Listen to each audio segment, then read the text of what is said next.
بشعس ururka bishacas ilaa saan ku soo waxqabadkayga marka hore wuxuu qaybsamaa laba qaybood qayb waxa weeyaan qayb markasta socota oo continuous ah oo aan kala go' lahayn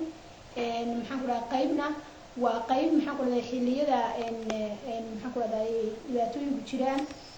maxaan ku dhahay aan qabanno ama maxaan ku dhahay aan la qabanno ururo kale oo aan u nahay fuliyayaal laakiin aan waxyaabaha basic noo ahayn mar walba socdaan ahayn haddii aan ku kala qaado waxyaabaha mar walba annaka waxqabadkayaga ah waxaa ka mid ah maxaan ku dhahay maxaan ku dhahay qaybta hooyooyinka iyo dhallaanka maxaan ku dhahay MCH loo yaqaano oo kuwaas oo caawiya hooyooyinka iyo dhallaanka maxaan ku dhahay oo aan leenahay 4 MCH oo laba ka mid ay yihiin mobile wareega laba ka midina ay yihiin maxaan ku dhahay kuwa fixed ah oo caynaba MCH iyo yogori MCH ah kuwa wareega maxaan ku dhahay mobilada way ka capacity weyn yihiin oo ka wax qabad badan yihiin kuwa fixed ka ah oo waxaa la oran karaa ayagu kuma base gareysna hooyada iyo dhallaanka kaliya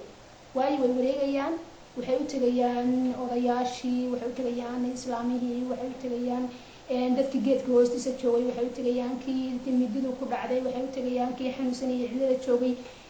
way ka wax qabad badan yihiin kuwa fixed ah oo meelaha kuwa fixed ah waxa laga yaabaa inay jiraan meelo kale oo caafimaad oo dadka caadiga u tagaan hooyada iyo dhallaanka ay badanaa inta badan ku base gareysan yihiin laakiin kuwan waxay ku base gareysan yihiin community-ga ay dhex marayaan wax allaala wixii wax qabad caafimaad ee ay u baahan yihiin intaas waa taas waxaan kale oo qabanaa waxyaabaha fixed-ka ee mar walba socda continuous-ka ka mid ah maxaan ku dhahday qaybta dhalinyarada oo youth-ka management loo yaqaano oo maxaan ku dhahday xafiisku uu qabto marka hore inuu tababaro dhalinyaro fara badan uu siiyana tababaro kala duwan oo ay ka mid yihiin gargaarka degdega ah session kamid ah gargaarka degdega loo qabto sida ay u caawin lahaayeen dadka inta la gaarsiinayo dhakhtar oo kale baahida caafimaad oo qofku u baahan yahay emergency-ga uu qaban lahaa waxaa ka mid ah in ay qabtaan qaybta tababar loo qabanayo dad aan wax aqoon haba yaraatee haysanin oo hadii blingle loo bilaabayo basic looga soo bilaabayo qofkii farti looga soo bilaabayo alfabetadii kadibna uu sameynayo tadawur horumar sameynayo alfabetadii marka uu la qabsado maxaan yeerskii la barayo yeerskii marka uu la qabsado oo gudbayo in maxaan ku dhahay gargaarka degdega ah la siiyo gargaarka degdega ah marka la siiyo loo gudbinayo inuu qabto maxaan ku dhahday computer la siiyo oo qofkii isaga oo nan ah oo waxba aan aqoonin uu ka soo qayb galo xafiiska bishacsi yimaado uu sida ardaynimada kaga soo qayb galo kadibna uu ka baxo isaga oo yeersi garanayo casharadii oo dhan qabsanaya isagoo maxaan ku dhahday caafimaadka wax ka garanayo first aid training qabanaya isagoo oo computerska garanaya kadibna marka uu gudbayo qof maxaan ku dhahday isku filan uu noqdo waxa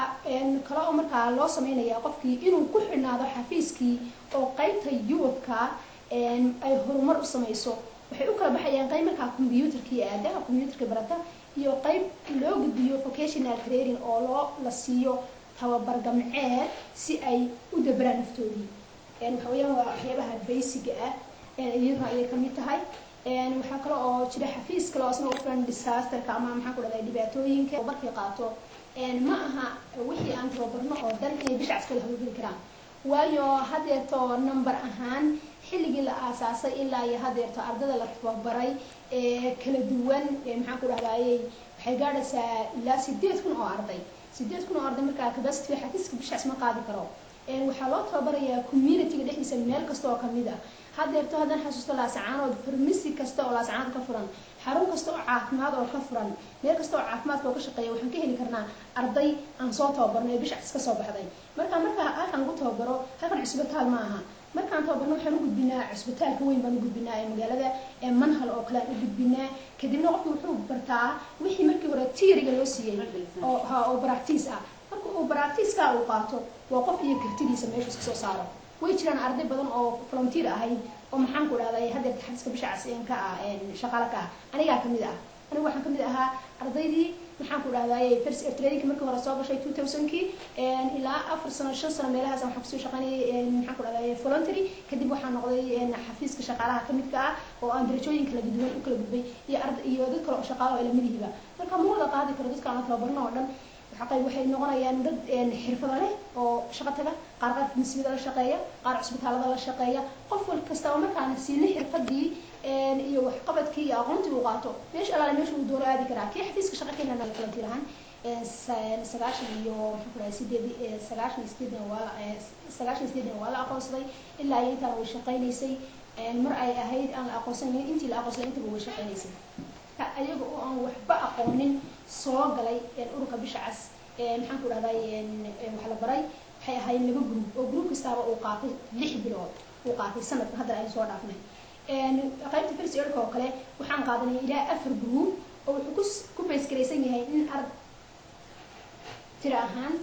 waxaan oran karaa waxa weeyaan literacy oo kale 40 iyo 48 group arday bay ahaayeen oo groupkiiba 40 qof yahay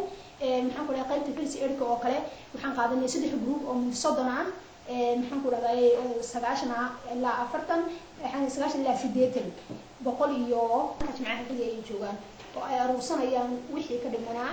oo baabuurtu aysan ahayn maxaan ku dhahday qaybta talaalka vaccine oo kale oo wadanin talaagado ay talaagadaha ay qaadanayaan yihiin kuwa weekii u shaqaynaya marka bisha soddonkeeda marka laga reebo maanta ay report-ka bixinayaan qorayaan ay imaan ay soo galaan jimcaha maxaan ku dhahday bisha dhamaato wixii aan ka ahayn way baxaan waxaana ku kala base gareysan yihiin nugaal iyo hawd team isagoo step soconaya wuxuu ku base gareysan yahay xagga hawdka teamka kalena xagga nugaasha ilaa soolka ku base gareysan yahay labada qaybood bay u kala baxaan wiil walbana maalinta sabtida ayay ka baxaan galabta jimcaha ayay caraabaan maalinta sabtida shaqa galaan habeenkii jimcuhu soo galayna way soo ridaan oo ay qaadanayaan talaalka iyo dawooyinka maadaama aan baabuurtu aysan lahayn talaagadii loogu talagalay maxaa ku dhahday talaalada aysan ku xidhnayn oo yihiin mar walba waa waxa la qaadanayo meelaha ka furan waxaa gacanta ku haysa wasaaradda caafimaadka ma aha MCHO ay leedahay ka howlgasho maxaa ku dhahday bisha cas ay ka howlgasho ma aha waxyaabahan ku caawina waxaa kamid ah ardayda aan soo saarno oo MCH kasta goob kasta oo caafimaad oo lascan ku jirta laga heli karo waxaa kamid ah xilliyada maxaan ku dhahday ay waxyaabo soo kordhay jiraan ama maxaan ku dhahday ay baahiyo badan yihiin sometimes waxaan u geynaa kidad waan u geynaa maxaan ku dhahday dawooyin NCRC lagu caawiso kale cusbitaalka waxaan u geynay ilaa 3 jeer ayaan dawooyin geynay iyo maxaan ku dhahday dressing aan u geynay maxaan ku dhahday marka mar maxaan ku dhahday waxa jirtay adigu marba wixii aan heli karno awood laba waxyaabo kadib markaan ku dhameeyay qaybta fixkani la wareegnay aad warka la wareegtay waxaan qabana waxaa kamid ah waxyaabaha aan sida tooska u soconin xilliyada abaaraha aan qabano waxaa kamid ah maxaan ku dhahday waxyaabaha aan la qabano ururada kale sida ICRC oo aan la qabano maxaan ku dhahday hawlo ay ku caawiso bulshada oo ay kamid yihiin raashin inaan qaybino anagu aan fuliyayaal ka nahay inaan qaybino maxaan ku dhahday kaamamka iyo meelo dadka barakacyaasha IDB-ga ama ha noqdeen laascaanood gudaheeda oo ay u badan tahay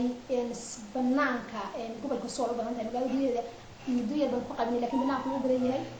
maxaan ku raashimo qalabka dadka maxaan ku dhahday loogu tabarucay wax ku qabsadaan raashinka oo kale ceelal maxaan ku dhahday aan rehabilitation ku sameynay oo kuwa aan qodnayba berkado jaban oo aan sameynay haddii barinkii leeyahay meelo badan oo aan u qaybin qayb nutritionka ah oo dadka IDB-ga aad ugu base gareysan oo aan qabano OTB oo ay maxaan ku naga caawiso UNICEF hashmadaas aan bixino ay naga caawiso RCRC naga caawiso DRC laftigeeda oo dhowin badan naga caawiso inaan maxaan ku dhahday biyadaamis oo kale raashin maxaan ku raashin aan u qaybinay magaalada gudaheeda oo kale xilli aan sanadka waxyaabo qabadkii aan qabanay aan uga qayb qaadanay abaaraha waxyaabaha dadweynaha iskuul hadda la yiraahdo sarmaayo oo kale oo aan u qabanay maxaan ku dhahday ardaydiisa u qabanay u siinay raashin iskuulka inkastoo dhammaantiisu ayna wada kafargalaynay arday bisha cas waxay lahayd labo combination waxa weeyaan waa Muqdisho combination waxa weeyaan waa Hargeysa marka waxay hoos tagtaa Hargeysa siday u kala beesgareysnaayeen xilligii hore ee la aasaasay u kala beesgareysan yihiin Garowe ilaa Muqdisho waxay hoos tagtaa Muqdisho laascaanood ilaa 6 gobol ee waqooyiga ah 6 gobol waxay hoos tagtaa combinationka Muqdisho maxaa ku leeyahay Hargeysa dhammaantoodna waxay hoos tagaan marka madaxa ururka bisha cas oo u fadhiya